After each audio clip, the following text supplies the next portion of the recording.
opa singillarni qaranglar. Bu opa singillar haqida gapiradigan bo'lsam, onlayn tarzda kirib kelishgan.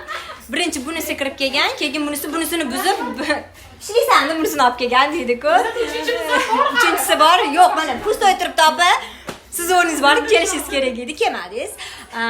Ikkita opa singil hazil bilan biznesni boshlab, mana bugungi kunda bir-birligiga tirgak bo'lib, mana bitta katta biznesni egalari bo'lib yurishdi. Faberlik kompaniyasi orqali oddiy uyda o'tiradigan ayollar bugungi kunda biznes lediga aylanishdi va ofis rahbariga aylanib, yana birgalikda bugundan boshlab ofis rahbari bo'lib mazza qilib ish faoliyatligini olib borishadi. Bekasidan bo'la ishdan bo'shadilar.